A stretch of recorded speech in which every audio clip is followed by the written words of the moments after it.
J'ai compris qu'on était vraiment en demande. Il y avait vraiment une demande très importante, en tout cas en France.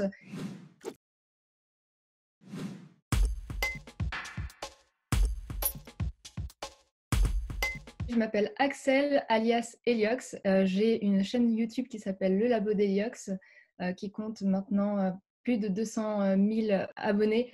Je précise ça parce que vous allez voir plus tard pourquoi c'est intéressant d'avoir une grande communauté derrière. Et voilà, c'est actuellement mon travail depuis l'année dernière. On fait de merveilleuses choses. Si vous voulez venir me rejoindre, c'est avec plaisir.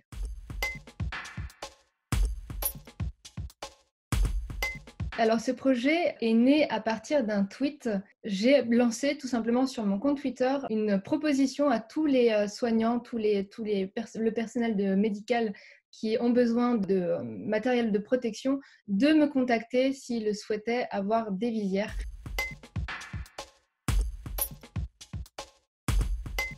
J'ai eu énormément de demandes, beaucoup de messages, que ce soit des gens qui sont dans le besoin ou des gens qui veulent fabriquer et fournir à des gens qui sont dans le besoin.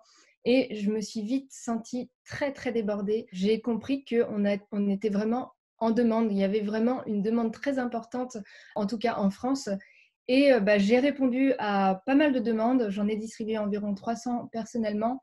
Et puis, j'ai un petit peu paniqué. Je me suis sentie complètement dépassée par le truc. Et je me suis dit, bon, ça ne peut pas durer comme ça. Il y a vraiment un problème. Qu'est-ce qu'on peut faire pour ça? Et j'ai eu la chance d'être contactée dans tout ce flux de messages par des gens qui souhaitaient m'aider, et notamment Antonin, qui est développeur informatique, développeur de site internet plus exactement. Et avec lui, en 5-6 jours, on a pu développer une plateforme complètement, complète en tout cas, et fonctionnelle, et qui a été mise en ligne le lundi 30 mars, si je ne dis pas de bêtises. On a pu regrouper actuellement plus de 3600 makers partout en France, un peu en Belgique, un peu en Suisse, un peu au Canada. Donc voilà, on est vraiment nombreux sur le coup.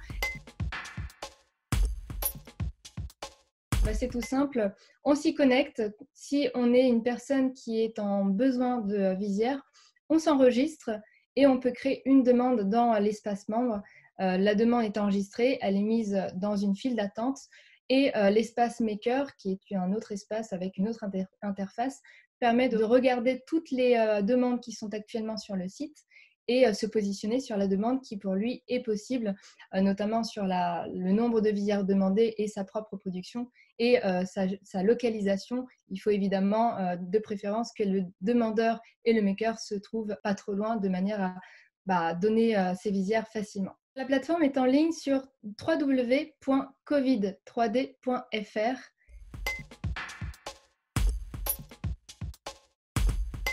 C'est un modèle que les gens utilisaient déjà et je l'ai gardé personnellement, même si les autres ont switché sur d'autres modèles qui semblaient pour eux plus adaptés. Moi, je n'étais pas forcément d'accord avec ce choix. La visière est constituée d'un serre-tête comme ça. Et l'avantage avec ce modèle, c'est qu'on n'utilise pas énormément de plastique.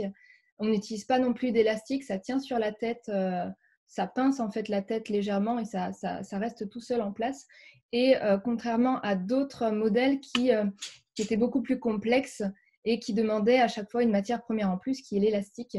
Donc c'est par économie de matières premières et aussi économie de plastique, parce que qui dit économie de plastique dit aussi impression plus rapide, donc production plus en nombre. Et donc j'ai trouvé que c'était plus efficace. Donc moi personnellement, j'ai gardé ce modèle. J'en ai distribué depuis ce tweet environ 300 et j'en ai encore derrière moi, prêt à être distribué. Et j'utilise moi-même la plateforme pour pouvoir fournir les gens autour de moi. Je peux en fabriquer entre 40 et 50 par jour. J'ai 6 imprimantes qui tournent. Pas là parce que sinon ça allait polluer l'enregistrement, mais sinon j'ai 6 imprimantes qui tournent constamment ou presque.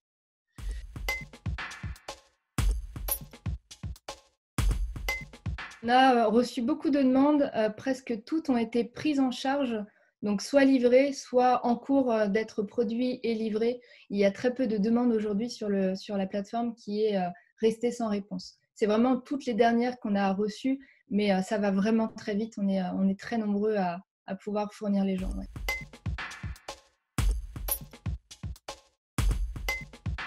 Personnellement, en tout cas, moi, je donnais rendez-vous, aux gens proches de chez moi pour leur donner de main en main et pour, rester dans la sécurité, bah, je donne, les affaires, donc c'est soit des cartons, soit des sacs que je pose à 1 mètre de moi. Je recule, la personne récupère, on échange 2-3 mots parce que souvent on me pose des questions et je m'en vais. Donc je garde quand même cette distance et puis, je garde le masque et les gants par sécurité. Et c'est ce que je conseille aux gens évidemment de faire. Je déconseille aux gens de livrer les visières par la poste, tout simplement parce que ça va prendre plus de temps et donc on est dans l'urgence, c'est pas nécessaire de perdre du temps. Et en plus, bah, on prend des risques à se rendre dans des endroits publics. Donc c'est quelque chose que je déconseille totalement. Et en regardant sur la plateforme, la plupart du temps, les gens prennent la possibilité de faire la remise en main propre. C'est beaucoup plus pratique pour les gens et au moins on ne prend pas de risque.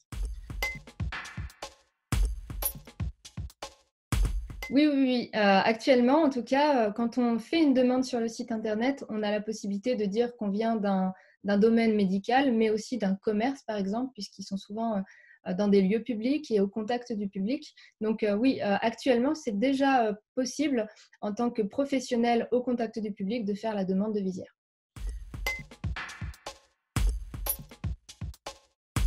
Oui, c'est prévu. On a d'ailleurs commencé à faire une liste. Enfin, en tout cas, il n'y a que Visière dans la liste, mais c'est prévu pour être une liste et un petit peu étoffer ça selon les demandes, les besoins qui évolueront avec le temps. Eh ben, merci beaucoup, Axel, d'avoir répondu à cette petite interview. On espère que tout le monde ira voir le site, la plateforme et que de nouveaux makers viendront rejoindre les autres et surtout que des soignants ou des personnes qui ont besoin de visière puissent aussi en entendre parler. Merci. Exactement. Bah, merci à toi et puis bah, à bientôt.